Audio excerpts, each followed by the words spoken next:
Sagittarius, this is your week ahead astrology forecast from Astrology Motivation by Born Without Boundaries. Welcome everyone. In this video, we're going to go over the major transits and aspects impacting your natal sun for the week of May 16th to the 22nd. If you're wondering, why does she keep looking down? Because I write it down. Okay, I take notes. That's why I'm looking at my notebook. And in this notebook, what I have is all the interactions and aspects that are going to be impacting Sagittarius's natal suns for this week. We're going to start really broad with the big things that are going to impact everyone. And then we'll whittle that down and we'll focus it into the stuff that Sagittarius should be specifically focused on. And then we'll break it down into the decans of Sagittarius. A decan is a group of 10 degrees. So there are 3 decans in Sagittarius because Sagittarius is a zodiac sign, and each zodiac sign sits on a 360-degree wheel or circle. And so that means all 12 of them occupy 30 degrees of that wheel. So every zodiac sign has 30 degrees in it, and Sagittarius has, and so each zodiac sign has 3 decans because a decan is a group of 10. Now, yes, there are many different ways you could break up 30, but in astrology, everything that we do is based on geometry, and angles tell us how one energy is impacting the other. So an angle in astrology is called, it's not, an angle is an angle, but the relationship between 2 planets or planetary bodies that angle creates is called an aspect.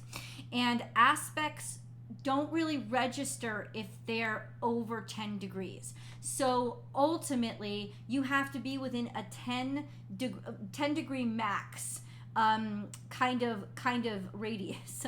Not radius, that's the wrong word.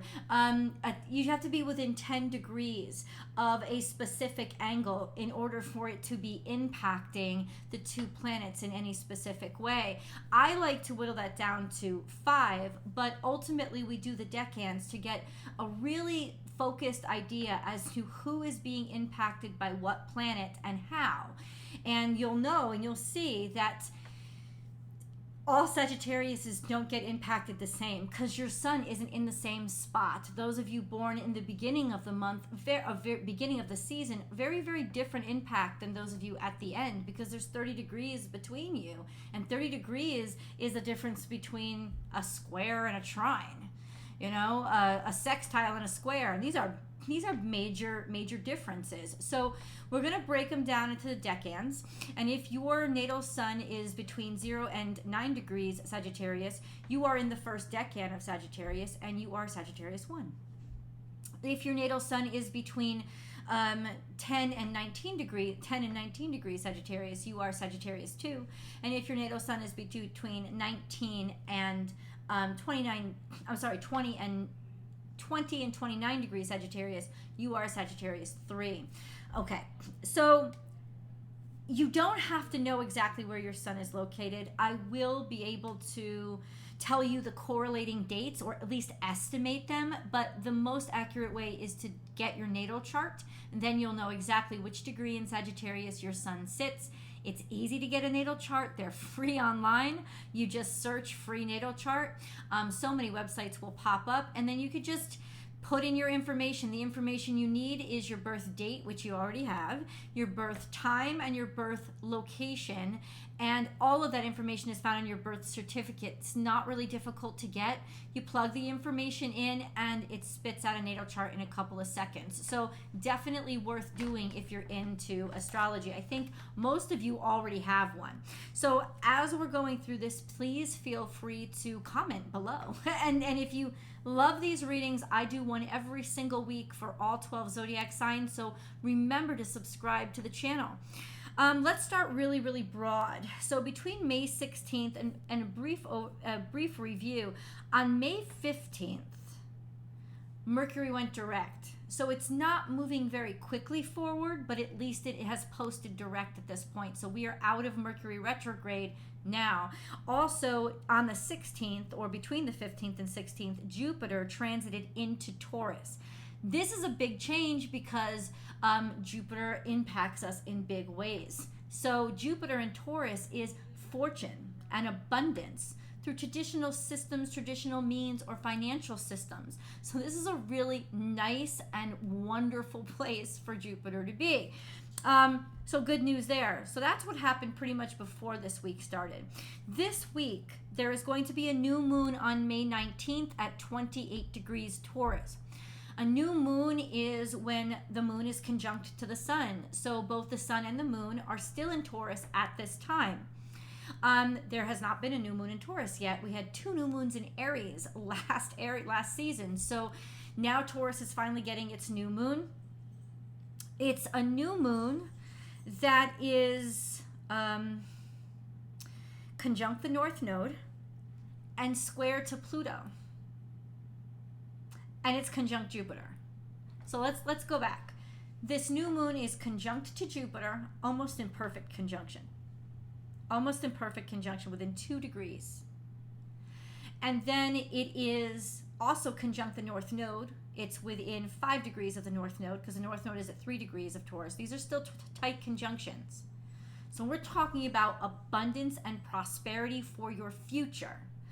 Making and manifesting. So this is a fantastic time. If you do your manifestations, please do one, especially with regards to welcoming abundance, financial abundance, resource, material abundance into your life. This is the time to do it. The moon, yes. So other big things that are happening this week, and I will get into specifically who that is impacting, like which of you it's impacting most. We will definitely talk about that. But another big transit that's happening this week is the sun. The sun, right after the new moon, pops into Gemini. On the 20th of this week, the sun is going to move into Gemini, and that kind of changes our focus. It changes our overall vibe. A Gemini vibe is very fun, very playful, kind of tricky, kind of witty. All of those things are really fantastic words to describe Gemini. So we are entering Gemini season. It is an air sign, so it really is about talking and communication, and this should be a really beautiful Gemini season since Mercury is now going direct. So that's a good thing. Well, on the 21st, we have another major transit. Mars is transiting into Leo. Mars has spent a lot of uncomfortable time in Cancer because it's not very happy in Cancer. And now going into a fire sign, it's going to be much more content and sure of itself. So we have more vitality, energy in the air. But Mars is square to Jupiter and in opposition to Pluto the entire week. And it will be for a while. In fact, it started last week. So this is tense energy. This is relentless energy. This is the energy of I am going to get things done at any cost. Watch this energy, because if it becomes ruthless, it can cause a lot of pain and bad karma. But if it's used in a way to generate momentum and follows divine inspiration, it's exactly what we need to unclog those clogs and push through even the toughest clogs. It's like roto-rooter, just pull it through. So just be aware. That's the energy that's happening right now. The good thing is that Pluto is in retrograde. Pluto in retrograde is a lot softer and more subtle and more secretive, but it's just not as destructive, because what it's doing is it's basically churning up the underbelly to bring up the dredge that it wants to get rid of. And so it's a little bit more quiet now, and I kind of like it that way when it's in opposition to Mars. Let's put it that way. We also have the big aspects this week, which is Jupiter square to Pluto, Mars square to Jupiter, and Pluto and Mars in opposition. That's the biggest aspect. It's going to impact just the modality and mentality of everybody. So if people are a hell of a lot more intense right now, it's because of that. But Venus is also square to Chiron, and that's a tough energy. It'll only last this week, but Venus is very compromised when she is a square to Chiron. She doesn't feel good about herself. She doesn't feel valued. She doesn't feel pretty. She doubts her self-worth. Now, any square is created to teach us and challenge us so that we learn our self-worth. by facing those aspects of ourselves and having to learn to accept and heal how we feel about those parts of ourselves that we don't have a lot of self-esteem. So you could see those issues, those kind of circumstances becoming a pattern over this next week. Yeah, let's go.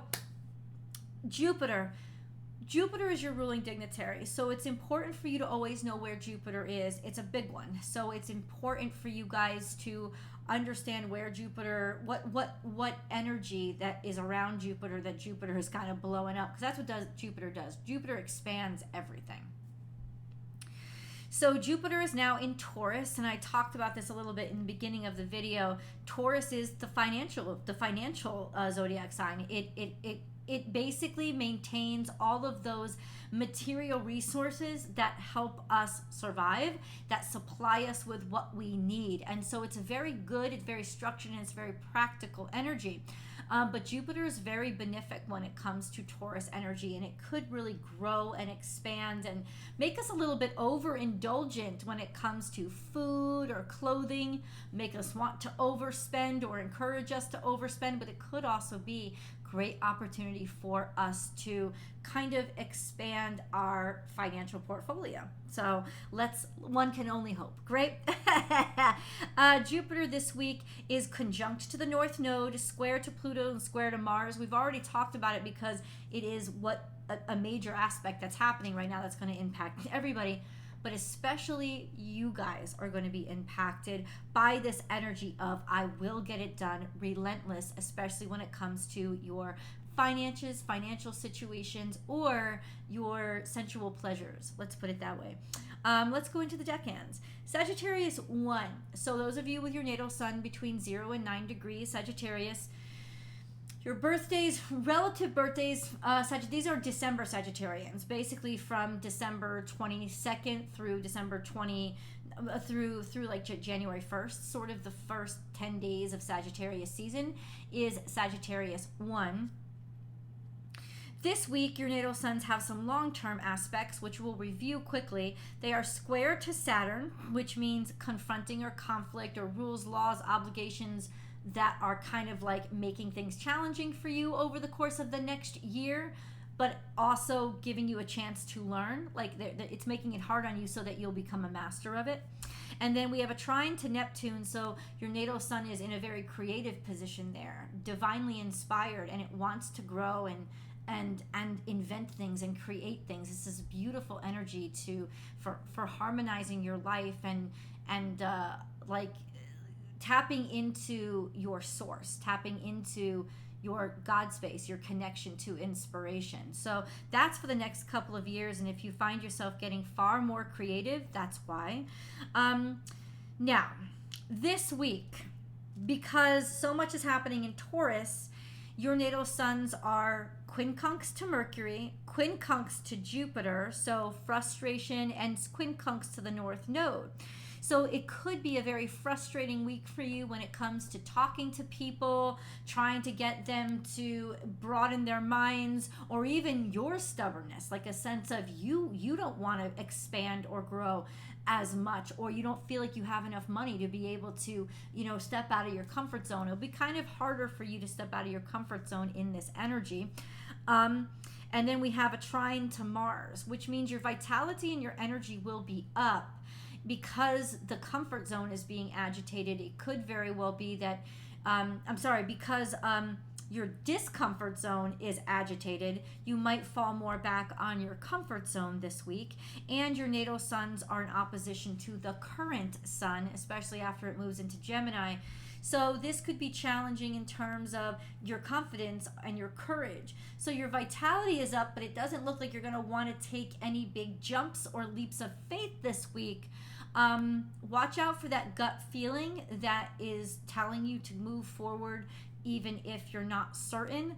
I would listen to it because the uncertainty is coming from the discomfort and the quincunx to the North Node and to Jupiter. So self-doubt is something that you could be dealing with this week, and if you just are feeling in your heart space, go for it. It's going to be harder for you to go for it, but you definitely should. Sagittarius 2s. So Sagittarius 2s, you have a long-term aspect. Your natal suns are in long-term aspect to Chiron. It's trine to Chiron. So that means there is a sense of harmonizing the pains, the hurts, the sufferings from the past. And because Chiron is in Aries, especially physical sufferings and pain. So I think this is a long-term couple of years for you to just get healthier and to focus on your physical health and make sure that you are trying to heal yourself and get better. Also harmonizing from or learning to grow or be inspired because of the ways that you have suffered and what has been taken from you or how you have been hurt, finding a way to put all of that pain into purpose. This will be a theme over the next couple of years. This week, your natal suns are quincunx to Venus because Venus is now in Cancer. And they're also quincunx to Uranus because, no, they can't be quincunx to both. Oh, yeah, they can. Yeah, they can because their Venus is in Cancer and Uranus is in Taurus. So coming at it from different angles, but still the same angle is formed to your natal sun. A quincunx to Venus means agitation, irritation, frustration when it comes to finances, especially when it comes to family and finances. There could be arguments that arise, just an FYI. It could, maybe even not arguments, it's just frustrating. This is not a really good week to discuss important financial issues or matters, or even discuss your looks or change your hair or do anything with changing aesthetics. Not a great time to date. It'll only last a week, so you don't have to worry about it being forever. But this is more of a time to contemplate your own self-worth instead of depending on validation externally. And then you are quincunx to Uranus, which means you could be getting thrown curveballs all week long that are just pains in the asses that you have to deal with, especially with regards to technology, fintech, especially anything financial, any financial platforms you move money through or whatever, especially that could really frustrate you, agitate you. Not necessarily break down on you, but throw you curveballs that you just didn't have time for. Sagittarius 3s, let's go into it.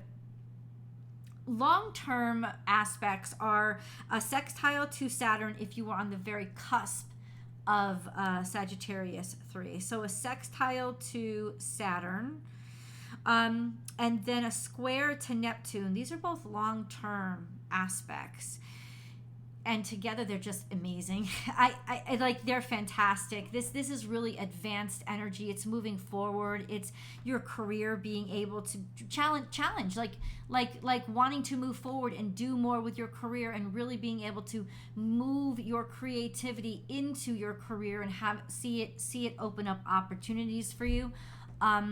With the Neptune square the sun, there can be a little bit of woohoo, kind of easily distracted type of energy, but overall it's still very creative energy. And if you use it to inspire your creativity, it won't use you to distraction. Just an FYI. Now this week, if you are on the cusp, so this is Sagittarius 3, Jupiter is entering into Taurus. If you are on the cusp of Capricorn, so that would be, that would be those of you born. So Sagittarius 3 is your birthdays are pretty much the 11th through the 21st. So basically, yes, especially the 20th, like the 19th, 20th, and 21st of Sagittarius season, this would definitely be you guys are already in a trine to Jupiter, because Jupiter is in the first couple of degrees of Taurus this week. So you guys will get a lot of luck. This is a very beautiful aspect, expansion, growth, maybe even a great time to go for more money at work because Jupiter is in Taurus. You could see a pay raise here. You could see a career opportunity to move forward with that will advance you, especially how much you're getting paid. This is a great time to put forth any kind of proposal. This is nice energy, especially for financial situations. So take advantage of it. And all week long, your natal suns are quincunx to Mars. So you might be a little bit sleepier, have a few more aches and pains, and feel that your vitality isn't as robust. But with that assist from Jupiter, I still think that you'll be able to see some doors open up for you. Okay, I love you guys, and I hope that you come on across to Born Without Boundaries Tarot for your week ahead tarot card reading. Remember to subscribe to this channel, and I will talk to you guys next week. Bye, Sagittarius.